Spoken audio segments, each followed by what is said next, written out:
প্রিয় শিক্ষার্থীগণ, আমি আজ থেকে তোমাদের বাংলা পাঠ্য বইয়ের যে শ্রেণী পাঠ্য বই আছে, এই পাঠ্য বই থেকে গল্প কবিতা আলোচনা নিয়ে আসব। তো আমি নিয়মিত আসতে চেষ্টা করব।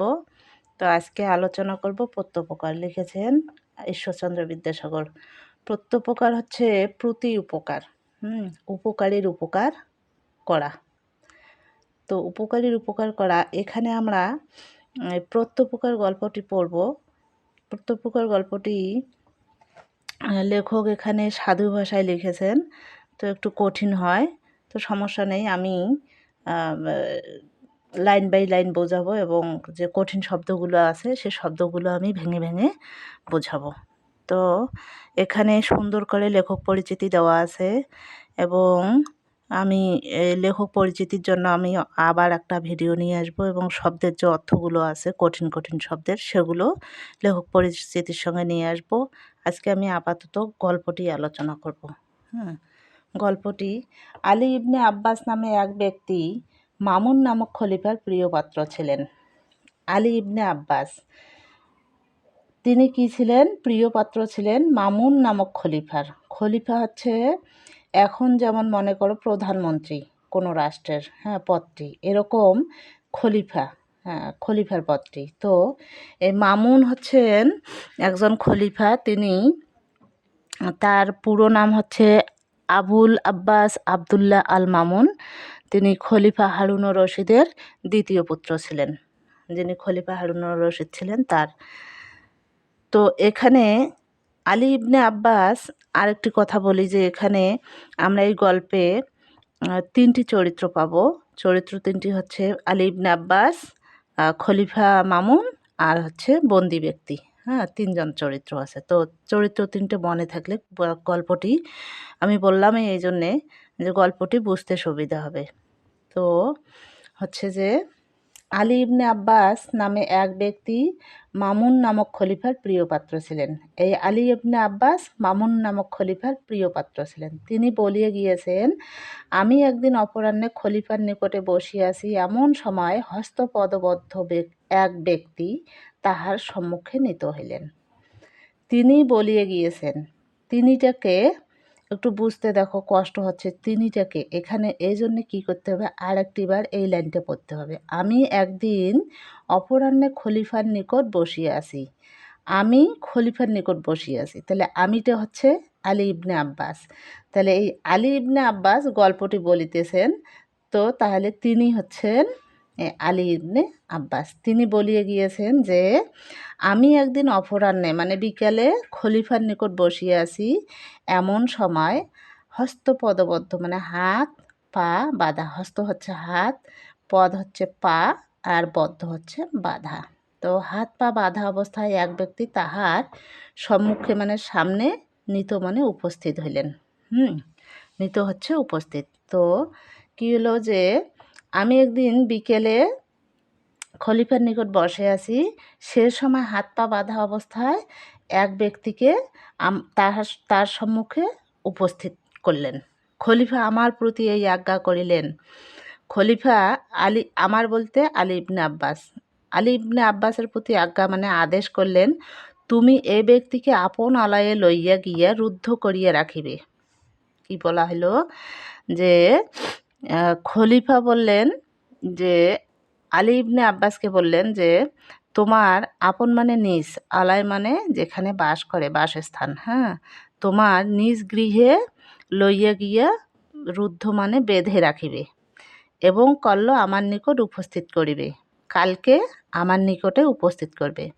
তদীয় ভাবদর্শনে স্পষ্ট প্রতীত হইল, তদীয় মানে সে সময়ের খলিফার ভাবদর্শনে প্রতীত মানে ধারণা, ধারণা হইল যে তিনি ওই ব্যক্তির উপর অত্যন্ত ক্রুদ্ধ হইয়াছেন। তিনি মানে হচ্ছেন খলিফা মামুন, আর ওই ব্যক্তি হচ্ছেন বন্দি ব্যক্তি। মানে খলিফা মামুন বন্দি ব্যক্তির উপর খুব রেগে আছেন, অত্যন্ত ক্রুদ্ধ মানে রেগে থাকা। আমি তাহাকে আপন আলয়ে আনিয়া অতি সাবধানে রুদ্ধ করিয়া রাখিলাম, কারণ তিনি যদি পালাইয়া যান আমাকে খলিফার কোপে পতিত হইতে হইবে। এবার কি করলেন আলী ইবনে আব্বাস, সেই রুদ্ধ ব্যক্তিকে নিয়ে আসলেন এবং খুব সাবধানে রেখে দিলেন। হ্যাঁ, কীভাবে রাখলেন? রুদ্ধ করিয়া মানে বেঁধে রাখলেন, বন্দি করে রাখলেন, এবং যাতে তিনি পালাইয়া না যায়, এবং যদি পালিয়ে যায় তাহলে কি হবে? খলিফার রাগের মানে খলিফার কোপে রাগের ইয়েতে পড়তে হবে কাকে? আলী ইবনে আব্বাসকে। তো শিক্ষার্থীগণ, এই অংশটুকুতে কি হলো? আলী ইবনে আব্বাস এমন সময় বসেছিলেন, সেই সময় খলিফার নিকটে বসিয়েছিলেন, সেই সময় কি হলো? হাত পা বাঁধা অবস্থায় এক বন্দীকে নিয়ে আসা হলো। সেই বন্দীকে আদেশ করলেন খলিফা যে তাকে আলী ইবনে আব্বাসের নিকটে বাড়িতে কি করতে হবে? রুদ্ধ করিয়ে রাখতে হবে এবং কালকে উপস্থিত করতে হবে। হ্যাঁ, তো তিনি সেই কাজ করলেন এবং খুব সাবধানে নিয়ে গিয়ে তার বাড়িতে রেখে দিলেন, এবং যাতে খলিফার কোপে তাকে পড়তে না হয়। আমরা এই অংশটুকুতে এতটুকুই পড়লাম, ঠিক আছে? আশা রাখি বুঝতে পেরেছো। তারপরের অংশ কি বলল? যে কিয়ৎক্ষণ পরে আমি তাহাকে জিজ্ঞাসাইলাম, আপনার নিবাস কোথায়? কিয়ৎক্ষণ মানে কিছুক্ষণ পরে, কিয়ৎক্ষণ। আমি হচ্ছে আলী ইবনে আব্বাস, তাহাকে হচ্ছে বন্দি ব্যক্তিকে জিজ্ঞাসা করলেন যে আপনার বাড়ি কোথায়? নিবাস হচ্ছে বাড়ি। তিনি বললেন ডেমাসকাসে, আমার জন্মস্থান। হ্যাঁ, মানে ডেমাসকাস হচ্ছে একটা স্থান। হ্যাঁ, সে যেটা বর্তমান হচ্ছে দামেস্কো। এশিয়ার একটা প্রাচীন শহর হচ্ছে এই ডেমাসকাস। তো ডেমাসকাস বর্তমান হচ্ছে সিরিয়ার রাজধানী। ডেমাসকাস হচ্ছে সিরিয়ার রাজধানী। তো সেখানে তার বাস। ওই নগরের যে অংশে বৃহৎ মসজিদ আছে তথায় আমার বাস। এখন ডেমাসকাসের যে অংশে কি আছে? বড় বড় মসজিদ আছে, সেখানে আমার বাস। আমি বলিলাম, ডেমাসকাস নগরে বিশেষত যে অংশে আপনার বাস তাহার উপর জগদীশ্বরের শুভ দৃষ্টি থাকুক।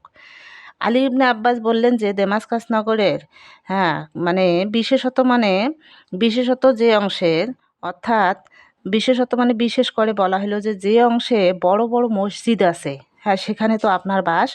সেই অংশের যে লোকজনের উপর জগদীশ্বর মানে ঈশ্বরের শুভ দৃষ্টি থাকুক। হ্যাঁ, যাতে ওই অংশের মানুষগুলো ভালো থাকে, সেজন্য তিনি আশা করলেন জগদীশ্বরের কাছে। ওই অংশের অধিবাসী এক ব্যক্তি এক সময় আমার প্রাণদান দিয়েছিলেন।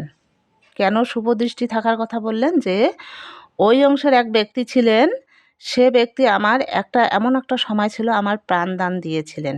সেজন্য কি করলেন? তিনি জগদীশ্বরের কাছে, ঈশ্বরের কাছে শুভ দৃষ্টির আশা করলেন যে সে অংশের মানুষগুলোকে, যেখানে বড় বড় মসজিদ আছে, ওই অংশের মানুষগুলোকে যেন ঈশ্বর শুভ দৃষ্টি রাখে।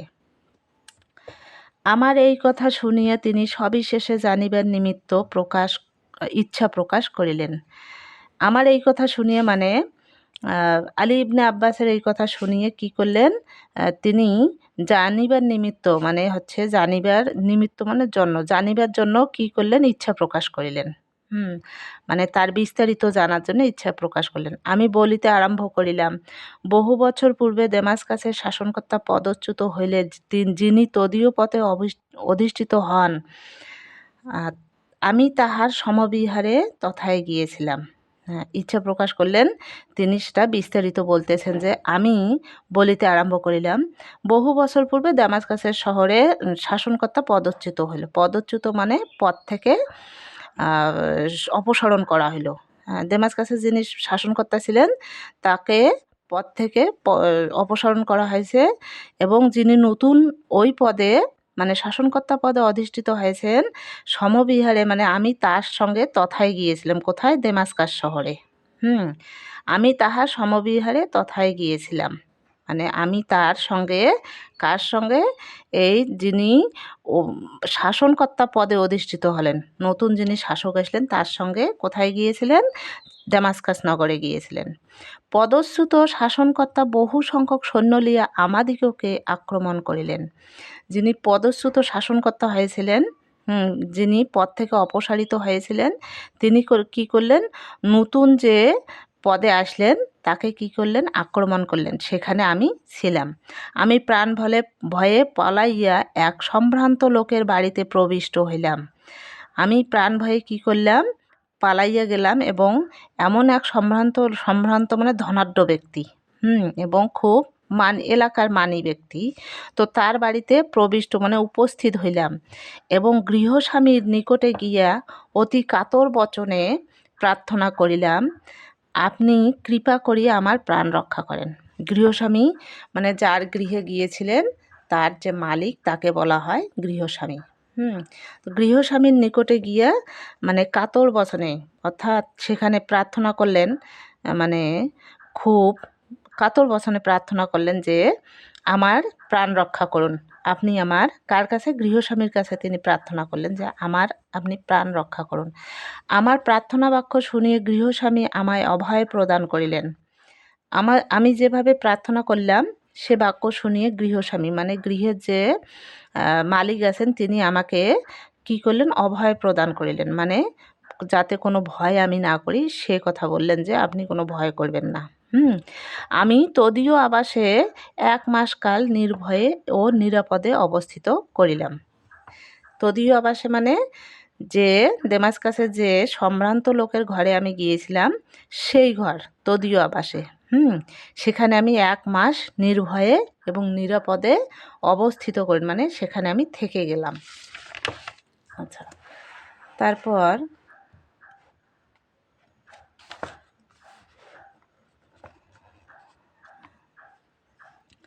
একদিন আশ্রয়দাতা আমায় বলিলেন, কি বলিলেন, যে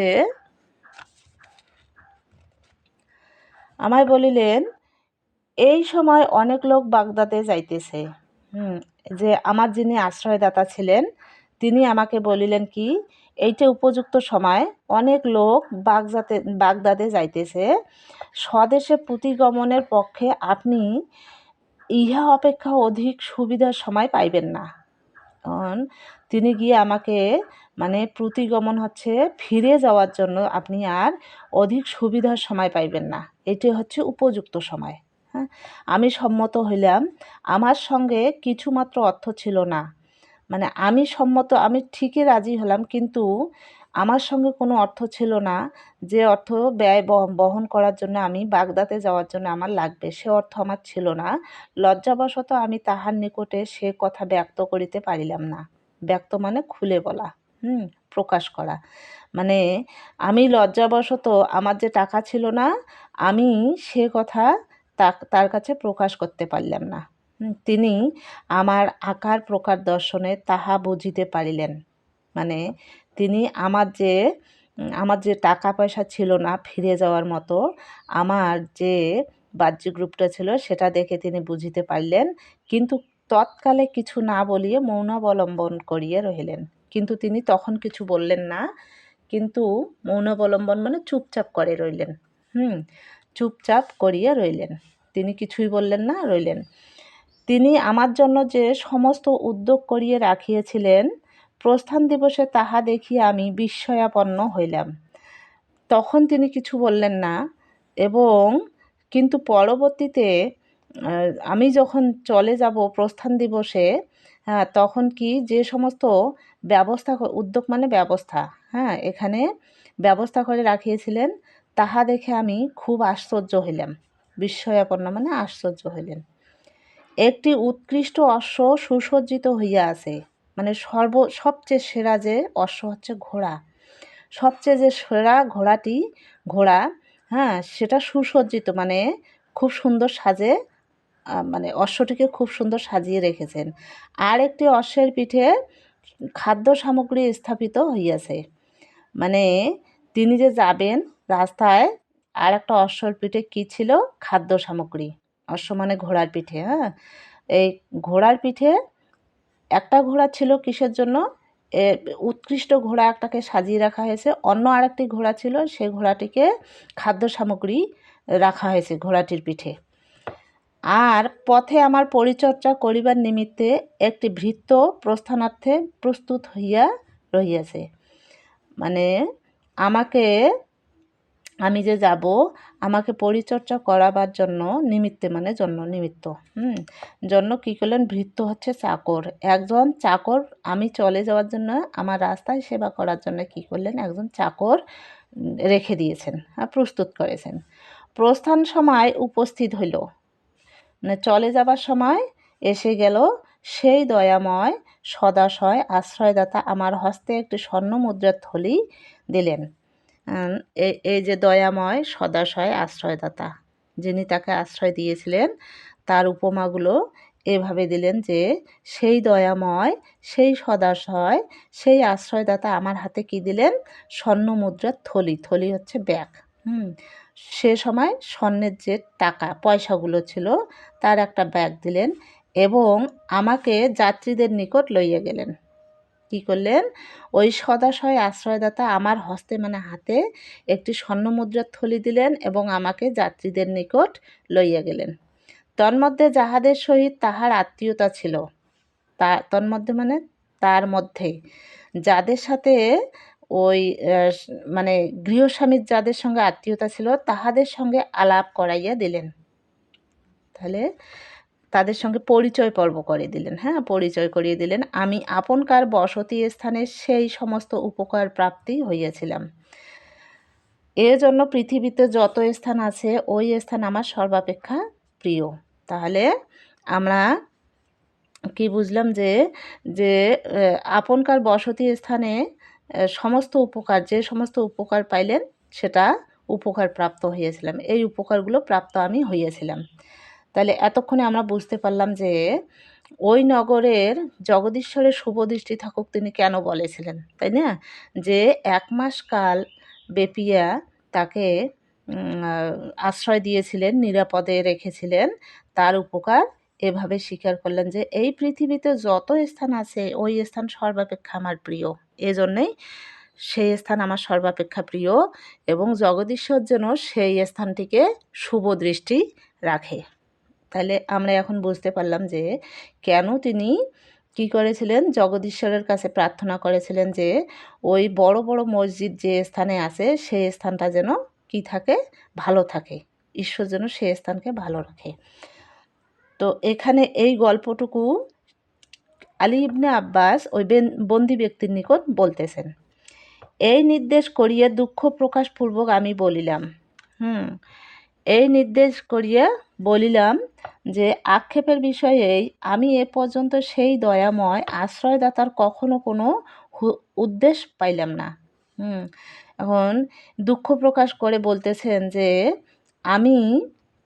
আমার একটাই আক্ষেপ অর্থাৎ দুঃখ একটাই যে আমি এখানে এই পর্যন্ত সেই দয়াময়ের যে দয়াময় আশ্রয়দাতা আমার ছিলেন সেই সদাশয় আমি এখন পর্যন্ত তার কোনো হদিশ পাইলাম না উদ্দেশ্য মানে হদিশ তার খোঁজ খবর পেলাম না এটা কি করতেছেন আলী ইবনে আব্বাস দুঃখ প্রকাশ করতেছেন যে আমি এ পর্যন্ত সেই দয়াময় আশ্রয়দাতার আমি এখনও কোনো উদ্দেশ্য বা হদিশ পেলাম না যদি তাহার নিকট কোনো অংশে কৃতজ্ঞতা প্রদর্শনের অবসর পাই তাহা হইলে মৃত্যুকালে আমার কোনো ক্ষোভ থাকে না আমি যদি